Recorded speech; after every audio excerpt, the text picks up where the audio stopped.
Welcome to the Upland Nation podcast. I'm Scott Linden, your host. Glad you could join me as we move towards spring. Well, I guess officially we're in spring, whatever that means, wherever you are.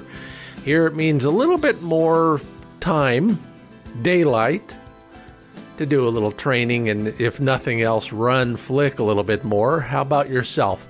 Well, if you're in the training mode, I've got two experts coming up on the show, Ronnie Smith and Susanna Love, of Ronnie Smith Kennels. You know the Smith method of dog training. We're going to go into that in depth, and we're going to pursue a couple tangents in that regard as well. So stand by for some things you probably haven't heard or read about yet from Ronnie and Susanna. We'll also take that a step further with my own lessons in place learning and how that's affecting our training situation. That'll be our Handle It segment this week. And then I'm asking you whether you would pay to play. Does the idea of buying your way onto a piece of property make any sense? I think you'll be surprised at the survey results there. It's all brought to you by Sage and Breaker Gun Care Products, Pointer Shotguns, Mid-Valley Clays and Shooting School, TrulockChokes Tubes, MidwayUSA.com, Joy Dog Food, and my new online webinar on public access. 107 tips in 59 minutes. Listen fast. Learn more at findbirdhuntingspots.com.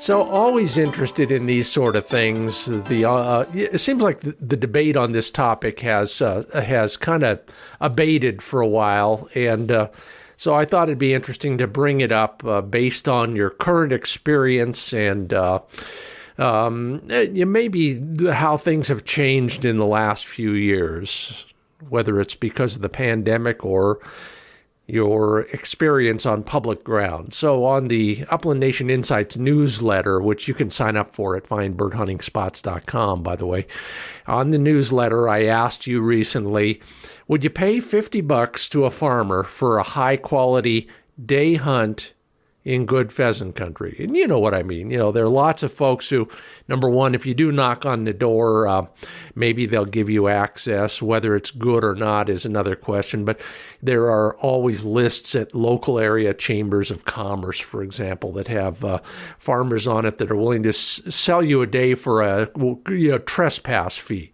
So in this case, I thought $50 for a high-quality day hunt in good pheasant country. Wow, did I get the responses there? And listen to this. 80% of you said you would do that. I understand completely why. Think about it. Whether you're in Minnesota or Nevada and you're going to South Dakota for what you hope is your big trip of the year, wouldn't a little bit of insurance, after expending all that money on travel and lodging, wouldn't a little bit more insurance in the form of a trespass fee help out in making it a peak experience? Well, like I said, about 80% of you agree. Yeah. Only a hard no from about 8.5% of you, which I found also fascinating. More closer to home, I've unboxed my new Pointer side-by-side 12-gauge and can't wait to get to the range and try it out. Did the usual, went through the whole thing, put it together, put some snap caps in, changed the choke tubes out. You ever look at that? I wonder if there's a rule on which choke tubes they put in at the factory. Anyway, mine were way, way too tight, so I went all the other way and put in a skeet and improved. So hopefully I can hit the close-in targets, and I never shoot at the long ones. We're getting longer runs. The days are longer. We got a little bit more daylight at the end of the afternoon, so flick is getting out there a little bit farther. And speaking of paying for a hunt or not paying for a hunt, I'm laying plans for my September hunting trips already. I'm looking at Montana and South Dakota for sharptails. How about yourself? I'll be asking you about that sort of thing in the newsletter too. So do me a favor and sign up. Just go to findbirdhuntingspots.com, scroll down on the first page, and there's a spot for you to give me your email address. Love to talk with you and see what you're thinking about. Every week in the newsletter, there's something for you, whether it's dog training, finding public access, there's a shooting tip, and always a survey. We're brought to you in part by Mid-Valley Clays and Shooting School. Yeah. Go there for claycation or instruction. They're in Western Oregon. They're also your Browning resource and source, for that matter. Call them anytime. Talk about new shotguns. Dave Fiedler is the guy to talk to about that sort of thing. He knows the Browning line inside and out.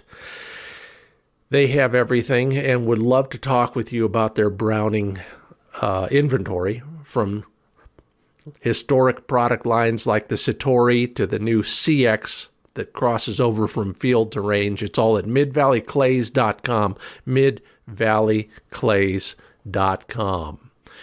And if you're looking to improve your turkey hunting game, go to TrulockChokes.com. 15% off all Pinhoti turkey chokes through April. Yeah, better get them while they are hot. And then you get them hot in the field. 15% off all Pinhoti turkey chokes through April at TrulockChokes.com.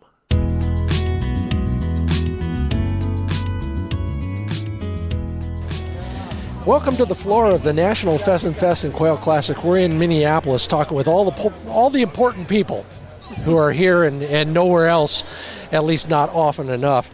And that means we finally got to connect with Ronnie Smith and Susanna Love of Ronnie Smith Kennels, second-generation dog trainers. Yeah, you know the whole story. I won't bore you with it, but it's great to have you both with us. Welcome to the Upland Nation podcast. Thank you for having us on.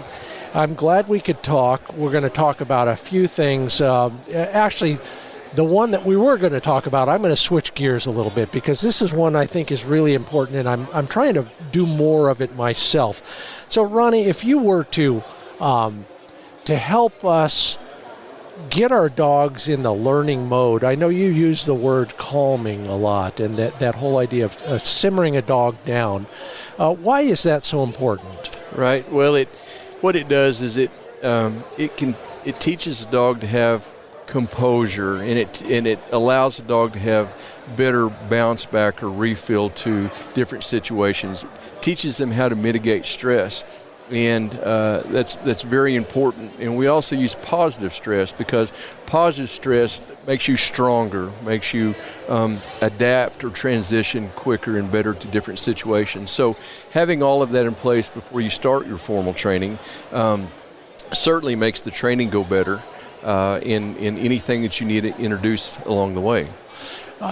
And I understand I can do certain things with my dog, and he gets really worked up when he hears the whistle lanyard come out or something like that. And I'll just talk to him softly and maybe put him on a whoa or make him do a little obedience drill once or twice just to slow down the mental metabolism. You can steal that term if you like. What other things can we do along those lines? Susanna? Yeah, well, the dogs, like you're talking about, they are really reflective of our demeanor. So if we can calm down what we're doing, then we can calm our dog down. And to go back to Ronnie's point a minute ago, you can't teach a student, it doesn't matter if it's a human student or a canine student, you can't teach them anything until you have their attention. And one way that's easy to get their attention is by having them get composed. Like having a kid sit down at his desk and go, okay, my book's open, I'm ready to study. Yeah. So that's the mindset that we're looking for from our dogs. When I was an educator, the only thing I'm legally qualified to do is teach, but we called it learning readiness. Mm-hmm. And at different ages, it became, there were different ways that they expressed that. Mm-hmm. How do we know that they're ready, Ronnie? Yeah, so what we tell people, there are really two ingredients that you're looking for before you start that training process, that formal training process. We're training these dogs at a puppy. We're grooming them with these stressors in the way that we act long before we train. But by the time we're ready for training, we want a dog that has good social skills. And again, that's a dog that can adapt to many different environments, any environment, right? A good refill, good bounce back. And we also want a dog that has a high prey drive, because it's the desire for that game the dog's going to allow you to put rules to the field, to manipulate behavior, train behavior around game. They have to know that they love it first before you shape it. Okay, so how do we do that? I mean, that's almost chicken versus egg. Yes, it is. So we're always just walking a tightrope. We're trying to balance that inherent natural desire with the manners. So first we introduce them to the field. We introduce them to birds. We really build that inherent drive. And then we start teaching them some obedience and some manners and some composure. Mm-hmm. And then through the rest of the process, it's just a balancing act. Is one becoming a reward for the other, or anything? Do you use some aspects of bird contact, for example, as a reward for being obedient? I think it's, yeah, go ahead, Sue. Well, I'd say not typically, because typically obedience and the bird are two different things. Good. There's too much of a spatial distance between those two things. So what we're looking at is our interaction with our animals is part of the reward, for us and for them, because it's an enjoyment of each other. We're working as a partnership. So we work with their mindset a lot on that. And I think, the game, these dogs have a genetic predisposition, right? So the game, the birds, are the motivator, Yeah. And that's what motivates them. I'm glad you brought that up again. We were going to talk about gunfire, but we covered that in another discussion a while back. But the idea of how birds fit into introduction to gunfire is something I'm a little familiar with how you did it. But bring us up to speed on how we should do that. Well, there are a number of ways that you can properly introduce gunfire, and again, it goes back to just a puppy and those loud noises that happen that might startle a dog. As long as you're composed and that type of leader, then it helps that dog overcome those. But when we get dogs in for training, we build that prey drive to a pinnacle, to a very high level, right? And then so that's their focus.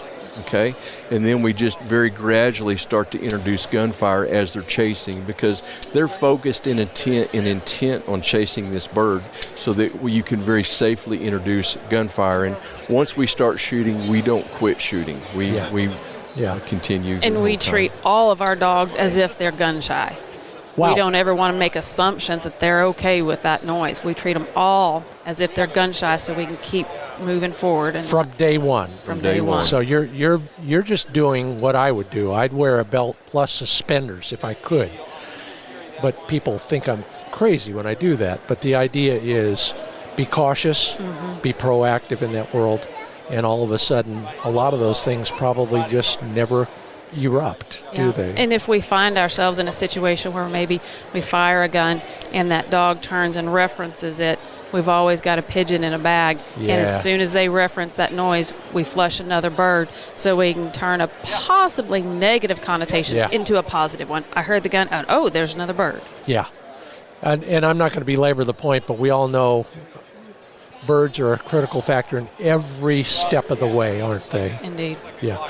You said we want a calm dog, and there's one version of calming a dog, and then I think you used the term resistance or something along those. There's another version of this that we need to use as well. Did I hear you right, Ronnie? No, I don't. Okay. I don't believe we've said that. Okay, so what is the biggest challenge you face with, let's just call it for lack of a better term, a started dog? Somebody brings you a dog, or you're working with your own dogs in your own kennel. What is the next big hurdle that a started dog needs to get over? For us, as far as somebody bringing us a dog, I think the biggest hurdle is making the transition between us and the owner. Even when Ronnie and I are working together. We work together every day.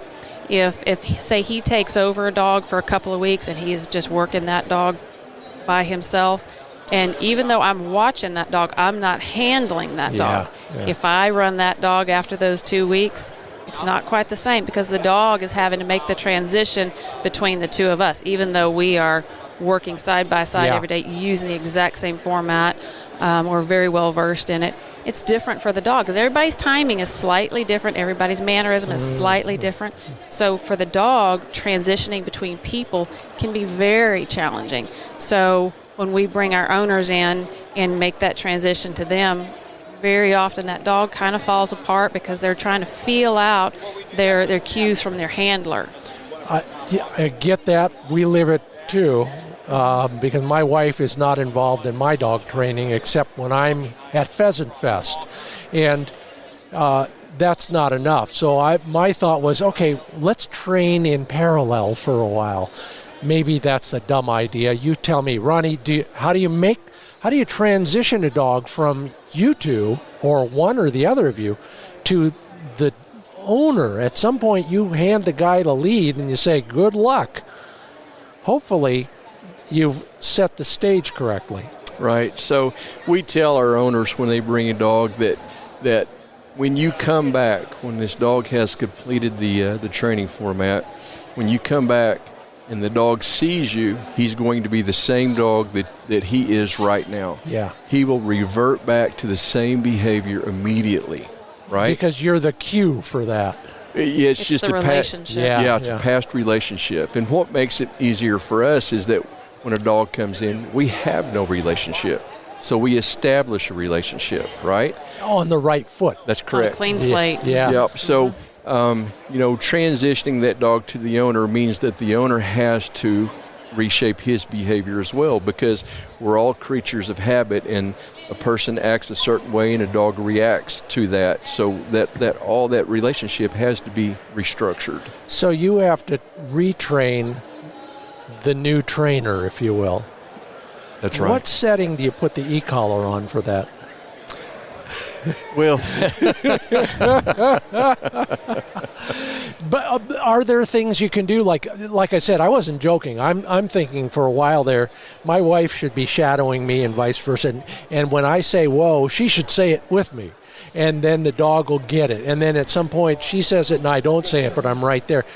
That's probably a dumb idea, but are there things you two do when you're about ready to hand over the lead to the owner? So we've gone through a couple of different processes with our clients over the years, and what we have found works the best is when the owner comes to pick up their dog, we really focus on the basics. Yeah.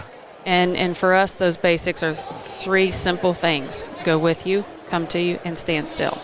If you can practice those basics in a controlled environment, and the owner get back on the same page with the dog, where they're in their groove, they're cueing and complying without any hesitation. Both the dog and the human are comfortable and confident in the cues. Then you can take that dog and that owner and go to a hunting scenario, put the birds back into the equation, and everybody's successful. So that's what we tell our owners is when they pick up their dog, really concentrate on getting proficient cueing your dogs those 3 basic behaviors for the next maybe 2 weeks, even in the backyard. Yeah. Just get comfortable with it and get on the same page with your dog, and then go apply it in the big wide open world. And you can take them to a park, you can take them to anywhere you want, and the bird field as well. Because they've been reacquainted with the obedience side of things, if you will, being the messaging being delivered by the ultimate owner handler. Am I right? Am I following that? Right. Ronnie, you had something. Yeah, and that's probably been the most difficult lesson for me to learn. Susanna has, I train bird dogs, right? And have always trained bird dogs. And, maybe you should train those 2. and Susanna has tried to beat into my head that, the dogs that we're training now, for the most part, live in an urban environment. Yeah. They all live in our homes, right? And 99% of the time, that is the relationship with the dog. So we're training a different bird dog than I grew up training, right? Mm-hmm. So she has finally convinced me after 20 years that if a dog will do the obedience in a home or an urban setting, that behavior will follow them to the field. Yeah. And there won't be any erosion. And if that's their routine in their daily life, then when you take it to the bird field, that's just another environment for them to apply it in. It's not a big change in behavior. Yeah. I'm a slow learner, but I think I'm getting it, and I'm going to say what I think I get, and you check me on this. Obedience is everything, and we need to expand our definition of what obedience is. It's not just walking at heel. It's not just coming when called. It's all the commands and some probably unsaid commands / behaviors. Am I on the right track there? Yes and no. Okay. So obedience is everything, except if you want a proficient bird finder, you still have to have that focus. That mindset is still critical. So we don't want people to just drill on the obedience. You still have to nurture that mindset and keep that focus on the birds, or you will go to the field and have a super mannerly dog, but they may not find any birds. So there's a balance there too. Yeah. You say mindset. Am I correct or incorrect to say prey drive? Is it synonymous? Same thing? No. Okay. So what do you mean by mindset? When I'm talking about mindset, it encompasses everything. That I want that calm, composed, confident mindset. Yeah. And I want that focused mindset out there looking for game. It complies everything together. Okay.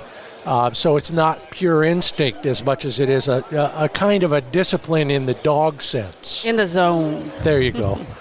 Well, we're just about through with the first half of this lovely interview between Susanna Love, Ronnie Smith, and me, Scott Linden. I'm the host of the Upland Nation podcast here at the National Pheasant Fest and Quail Classic. Now, that is a mouthful. So don't go away. We'll be right back. And in addition to Ronnie and Susanna's wisdom, well, my hard-won lessons in what I call place learning right here in the kennel yard, I'll be sharing those with you. And just as a reminder, this time of year, who couldn't use one? But first, we're brought to you in part by Joy Dog Food. Yeah, you've heard of them. They've been a force in the hound community for over 75 years. And now they're making forays into our world as well with their high energy and super meal formulations, both 100% American ingredients and 100% American made. High quality product for high performance dogs. Fixed formulas. Yeah, they're not just taking the lowest bidder. Fixed formulas provide consistency in performance of their feed and thus your dog. Family owned and operated. Learn more at joydogfood.com. joydogfood.com.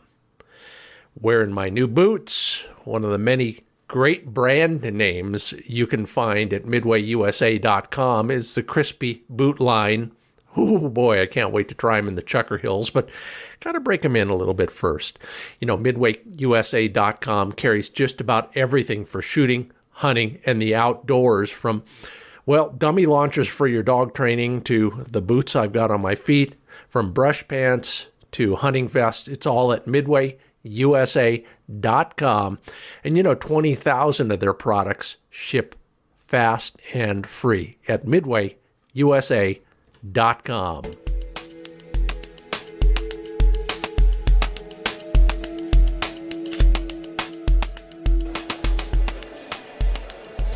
Welcome back to the Upland Nation podcast. Ronnie Smith and Susanna Love of Ronnie Smith Kennels. Hey, Ronnie. Oh, yeah, we're at Pheasant Fest. You all moved recently. I mean, I've talked to you since then, once at least, maybe twice. How do you move an entire training kennel, let alone the residents of all the kennels in the kennel? I mean, that's got to be a logistical nightmare. And particularly for you, because if I recall, that was one of the very few moves you've ever done. Yeah, that's right. At that time, I was 57 years old and had never moved, right? Now, I've been gone from home for 40 years, going from hunting camp and up north to the prairies, but that was different. We had a lot of good friends that came and helped us, and everybody knew what they were doing, and it was really, it was not as difficult as we thought it might be. In reality, the dogs and the kennels and everything were moved in one day. That's it was a long day. Oh, yeah. But I know the feeling, and you all know how to move horses, too. It's a nightmare. Yeah. Horses are just big dogs. Yeah. And that means more cleanup when you get the trailer emptied. But if you're like me and my wife, Susanna, you handled a lot of the logistics. When it came to the dog moving aspect, what was important moving a lot of dogs a long way really quickly? Well, in reality, it wasn't that different for the dogs because, again, the dogs that are in our facility, we're preparing them to travel. We're preparing them essentially to be adventure dogs, to be comfortable in whatever environment they find themselves in. So we load them up in a trailer a lot to go out to the field and work birds. So for them, that day that we moved, I was staying at the old place. I got up that morning, cleaned kennels, loaded all the dogs, and then our group of friends convoyed in with big flatbeds and started breaking down the kennels as I was loading up the tail end of the dogs. And we put them all in the truck and the trailer and broke down the kennels and drove 90 miles west to our new property. And we had tie-out set up there for the dogs. So we got them out so they could empty out and drink water and relax. And then I think by 5 o'clock that evening, we had all the kennels back up in our new facility. Wow. And we just went ahead and put the dogs in and fed them, and everything was just normal for them. So if you have a resilient dog, a dog that can travel like most hunting dogs, it's pretty simple. And if we want to see, I think for a while there you were showing off all the results of all of that, and it was what's the website address to learn more about you guys? So our website is www.ronniesmithkennels.com. That's easy enough to. And Smith is spelled normally. Ronnie is spelled normally. Susanna is spelled with 2 N's. Other than that, we do travel. We all make mistakes when traveling. I like to think that I learn eventually. Ronnie, when you're taking those dogs up to the prairies for summer camp or early fall camp, what are some of the things you do to travel those dogs that we don't? Whether it's preparing them in the morning by feeding strategically, watering, etc. How do you best travel with a trailer full or a box full of one dog? Right. So we will allow those dogs in the morning to sure enough empty out and become hydrated. And then when we travel, we go pretty far. Yeah. And we'll stop in the evening and let those dogs out, let them move around, stretch, empty out, feed them, water them, and spend quite a bit of time out in the evening. Load them up, and then the next morning get up and repeat the process again. Yeah.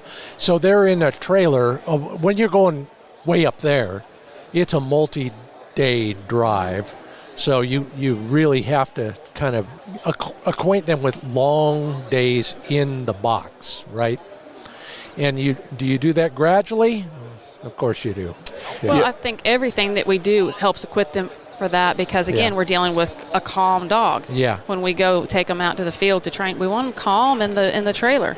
So that's a part of everything that we do. And one of the things I think really helps them when they're traveling is we train them to eat. So we don't want our dogs to pick at their food for 2 hours in the evening. We want to teach them that when that food is in front of you, go ahead and take that opportunity and eat. Get all your daily calorie requirements out of that, and then we're going to pick that pan up so that we're on the road. We're not waiting for dogs to finish eating. We put that pan down, and they're heartily eating and they'll finish, the string of dogs may be done eating in 15 minutes. Wow. And if we have a dog that is maybe more stressed with the travel, or a dog that's not eating as well, we'll always put a FurFeathersFriends, a probiotic on it for a couple of reasons. One, it helps with the stress and the digestive system, but two, it entices them to eat. Yeah. That taste and that smell, it just really helps entice them to eat, so we can keep them doing well on the trip.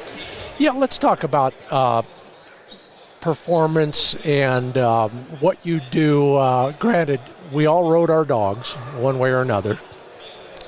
Do you do anything else in the world of conditioning that we may not have thought of that might be something we could apply to a single dog as well? There was a time that we were swimming dogs. We had a gentleman from Canada that had sled dogs, and that was fascinating. At our old facility, we had it set up where we had a pulley system, and we could put dogs out there, and they would tread water and we would document those times. And it was I've always roded dogs coming from a field trial family, but the swimming, it was low impact, but it really paid dividends. We could really see the results of that. Yeah. And if we don't have a rig like that, and I remember the first time I saw that, I thought it was pretty clever. We can simply throw bumpers if we had to, right? Yes, sir. Anything else in the area of I guess I'll call it physiological performance that we can do as amateurs that might help a dog through a long season or even just a long day in the field? Susanna, you got any trips? Yeah, I think maintain a high-quality feeding schedule throughout the year, not just during those times when that dog is going to be asked to hunt, but throughout the year. Keep them on a good quality feed, and that will help sustain them through the hunting season. Because it takes them, I'm not sure, 16 weeks to see the full benefit of a change in feed. So if you change feed right before hunting season, it's not going to do you any good until hunting season is just about over. Yeah, I remember the first time I read that. Remember Larry Mueller? He's been a real inspiration to me over the years, and he reminded me of that many years ago. We don't think about how cells grow and die and until you put it into concrete terms like that. Do you guys feed in the morning of a hunt? We do not. We feed in the evening. Yeah. Do you ever have dogs that are hard keepers that can't keep the weight on because they can't fit enough food into their belly one time a night? I think those dogs are the dogs that have that nervous energy, that nervous mindset, and they're just not a settled mind, and they're just constantly burning calories. Yeah. They're always more stressed than the other dogs next to them. Well, that's my guy. I mean, he's a German Wirehair, which is his first strike against him, but he has no off switch. Yeah. Is there anything I can do for him? Well, again, it goes back to how old is he? He's 5. Yeah, so at that age, it's like Susanna does to me. She manages me. Yeah. So you got to manage that kind of mindset, and every opportunity is an opportunity to train. Yeah. And help him help himself. Help him be composed in all instances. That's it's funny. Great minds think alike. This one just thinks a little bit slower than yours. We've gone to doing a lot of mental exercise in the evening. It calms him. It challenges him. We don't need to run 4 more miles. We did that. We just want a dog that's maybe stretching a little bit up here. Absolutely. Yeah, I'm holding my head.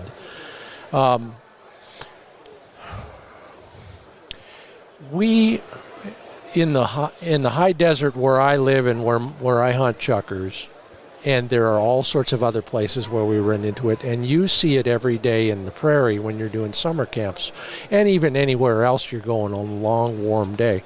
I have trouble getting a dog to drink after a hunt. Now, you talked about adding a Fortiflora or something to a top coat, to the top dressing the food. But the first thing I want my dog to do is drink water when he's done with a hunt. Anything I can do there? One thing that we do, if we suspect a dog may be dehydrated, not drinking enough, we may float their feed. Yeah. because they'll go ahead and take that water in. Yeah, and by that you mean basically adding water to a pan of a dry kibble. Mm-hmm. Yeah. Exactly. Yeah. I think too that what we've learned working in a very hot environment in South Texas. I mean, it's always 85 degrees, it seems. If you'll water those dogs before they get hot, right, you can keep the fluids in them that you need to. You've got to be careful, too, that doesn't become behavior, because it can. You can call that dog in and water them, and they take off again. And on those days or those afternoons where it's hot and you're not seeing any birds, you can sure train those dogs to come by and want to drink of water and lose focus on what's going in the field. So there is moderation in everything, so you have to pay attention to that. But, again, and check me on this, that is a way to calm a dog, too. Get him back in and give him a little drink, if you need to do that. Well, it is, but again, then it's just diverting focus to you rather than business at hand. And I'm going to say this out loud. A lot of NAVDA judges will tell us that's what we should do after a dog is working hard. We don't need to cool him down or give him water. We need to settle him, and that's the trick for it. And good to hear that it may be just the opposite of that. I just want to talk for a while about your hunting experience down in an environment like South Texas. First, tell us what that whole scene is all about. Most of us will never get to hunt with Ronnie or Susanna, let alone on some of the places that you've hunted over the years. What's that whole place like, and what are the challenges in hunting that area? Yeah, the challenges are that you can have a dog during the summer that you've trained, and when you take him to South Texas, it's probably like chucker hunting. The country overwhelms him, and they shut down, and they lose focus, and they're just not the bird dog they were. Most of the good dogs overcome that as they acclimate to that environment, but typically it's a very sandy environment. Most of the country that we hunted was 10 to 20 feet above sea level. A lot of cactus on the years that they had rain in the spring, a lot of sand burrs, grass burrs, so you would have to boot dogs. So there's another distraction. Thick cover, a lot of thick cover. Yeah, the birds could be amazing. And you could make a dog in 30 days. Yeah. I've seen really good birds in my life. But you really, as you're running a hunt, you can carry so many dogs with you, and you have to plan for that. So you're swapping dogs often to make it through a 3.5 hour hunt in the morning, and then the same in the afternoon. And then you go to coupling that with consecutive days in a row. There was a time that my cousin Rick and I were hunting 115 days out of a 120-day season. Wow. And you really learn how to take care of your dogs, to make it through that. And a good quality feed allows them to bounce back physically and regenerate, recuperate, heal, and just being cognizant of that this dog has to last for 4 months. So you really rotate dogs and take care of them. Well, let's talk one more moment about that, then I'll turn you loose. I know you have some way more important to go. But that idea just brings up a whole bunch of other questions about whether it's a 2-day or a 9-day hunt or 120 days in a row. We need to do certain things at the end of every day to ensure that our dogs are ready for the next day or the next day or the next day. And, we all understand the basics of that. We put them up on the tailgate, and we look there, and we look there, and we look there. Is there anything you look for that we may not think about looking at? Have you ever looked at the pictures on a dog trainer's phone? Oh, no. So typically it's dog on point, dog stool, dog on point, dog. So we really watch what's in the dog's count. Are they going to the bathroom? Is their stool indicative of stress? Yeah. Is it a healthy stool? Yeah. That tells us a lot about the mental and physical condition of our dogs. So we're always paying attention to that, and I think sometimes that kind of gets forgotten. Yeah, it's not the glamorous side of dog handling, is it? It's the real thing. And just for the record, because some people may not know, maybe they've never had a stressed dog, we're talking about nice, firm, defined shape versus anything less than that. Am I correct? Mm-hmm. Yeah. Yes. So we'll end our discussion on dog poop. And the whole interview with Susanna Love and Ronnie Smith of Ronnie Smith Kennels. I got to come out. I almost did it when you were in Big Cabin. Now I'd have to look all over again, and we'll do that someday. But thanks so much for being here today, being at Pheasant Fest, all the things you do that help us become better dog owners and handlers. And thanks for being a part of the Upland Nation podcast. Thank you for having us. Thank you for having us. Still got that place learning lesson for all of us coming up very soon, right after this word from sageandbreaker.com. They've got all the gun cleaning and care and transport products you will need. You know, that range bag that I was talking about? Well, yep, they're making more right now. What does that mean? Well, you missed it. Or did you? There's a lesson in that. Don't miss out on future sales and new product announcements. You'll get them before everybody else, and then you can get the goods before everybody else by signing up for their mailing list at sageandbreaker.com. Yeah, the first thing I did with that new pointer shotgun was take the choke tubes out, put the new choke tubes back in, and one of the places that I used the Sage and Breaker firearm grease was right there on the threads and even on the smooth part of those choke tubes, just to make sure they go in and come out easily. Get all your gun care and cleaning needs filled at sageandbreaker.com. And fill your gun needs, if you got a space left in your gun safe, at pointershotguns.com. Yeah, you want to take a look at that new side-by-side. You also want to take a look at the case coloring available on any number of Pointer shotgun models. It's all at pointershotguns.com. You can also find a nearby retailer. Peruse all the models, learn something, even if it's how not to do something, from my videos and articles. It's all at pointershotguns.com. Handle it.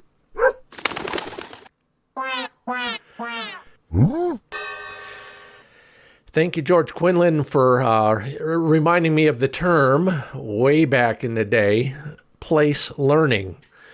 A lot of the pro trainers, and I don't care what you're training, if it's agility or Schutzhund or bird dogs, a lot of that training is only really driven home when your dog has mastered it to the point of flawless in 7 different spots.